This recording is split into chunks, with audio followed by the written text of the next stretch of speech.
Alright, this is a post-hibernation update on Camponotus herculeanus. This was a colony that we found about 9 or 10 months ago as a founding colony in a rotting log.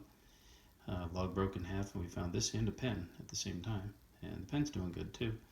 But these guys had, I think, 6 or 7 workers in that founding cell, and we pulled them out and raised them. They grew to about 100 over the course of last year. So this is the beginning of their year 3, which is the year that they're supposed to blow up.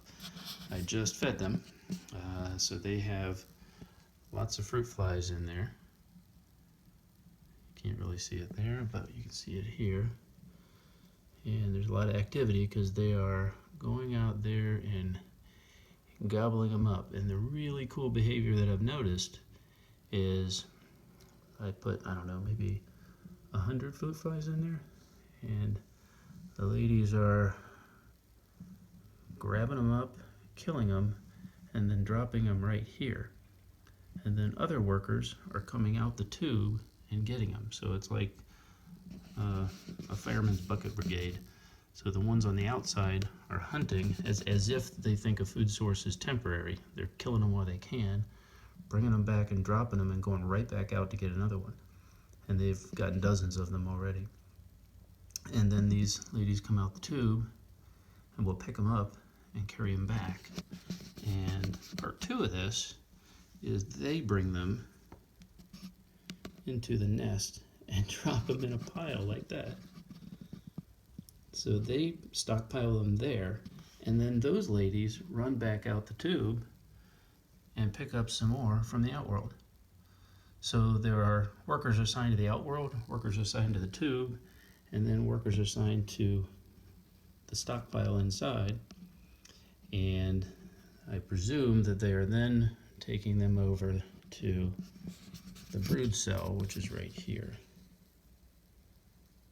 You can see the queen there in the brood cell. And that's an awful lot of brood for a 100 ant colony. This is what the whole thing looks like. I haven't opened up the full formicarium for them yet. So they're growing into it, but they will be who knows how many by the end of the summer. You can see they're gonna, within a month, they're gonna double in size. You can see that's an incredible amount of overwintered larvae they had. And the queen doesn't even look physogastric, to tell you the truth. Her gaster is not super crazy, but they do have eggs. I don't know if you see them here. I can't really tell on the phone cam. Oh yeah, you do. In the upper right there, or upper left to you. There are eggs. So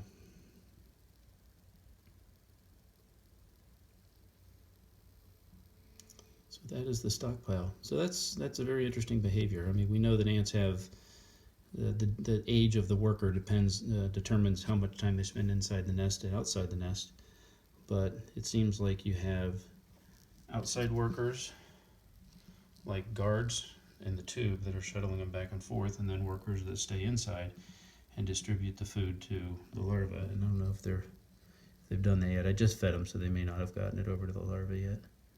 But you know that those flies are going to end up sitting in the middle of those larvae, and the larvae will gobble them up.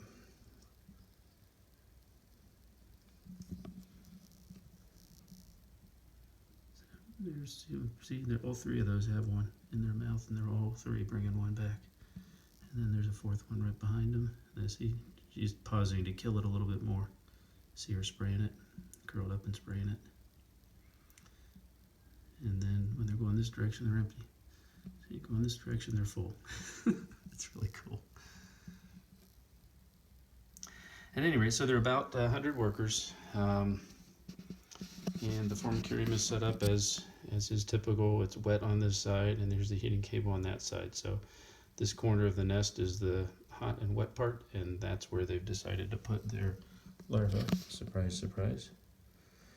When they pupate, which shouldn't be too much longer. Or are there a few pupae in there? I can't really tell on the phone. There might be. No, that's just larvae. But when they pupate, they will usually move them to a drier area, so they'll probably move them to like here. I'm sorry, probably move them to like here, probably, would be my guess. They want it to be warm and dry rather than warm and wet. So that is our Camponotus herculeanus.